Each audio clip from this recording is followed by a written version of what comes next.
नमस्कार बंधुगण मु डॉक्टर सत्यव्रत मंडल जन शिशु विकास एवं मानसिक स्वास्थ्य विशेषज्ञ खूब शीघ्र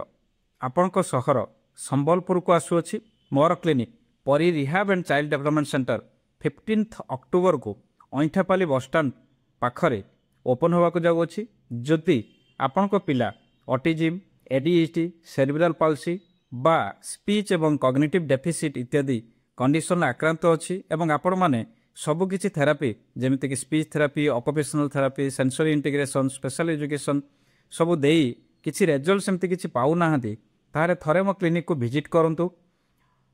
कारण एठी बहुत किछि एडवांस थेरापी जेमितिक brain wave brain stimulation neuro feedback PMF therapy नहीं आसुछि मो संबलपुर को जोटा मोर कटक भुवनेश्वर क्लिनिक रे उपलब्ध रही से समस्त सेवा गोटे छात तले ता सहित आपण एडवांस थेरापी सहित जो ट्रेडिशनल थेरापी रही जमीक sensory integration speech therapy behaviour therapy ये सबूर फैसिलिटी भी अति अल्प मूल्य रे आपण मानको प्रोवाइड करने खूब शीघ्र संबलपुर आसुअछि। डेट नोट करनियंतु एवं प्लेस भी नोट करनियंतु 15 अक्टोबर 2025 को आम संबलपुर ओपन करूँ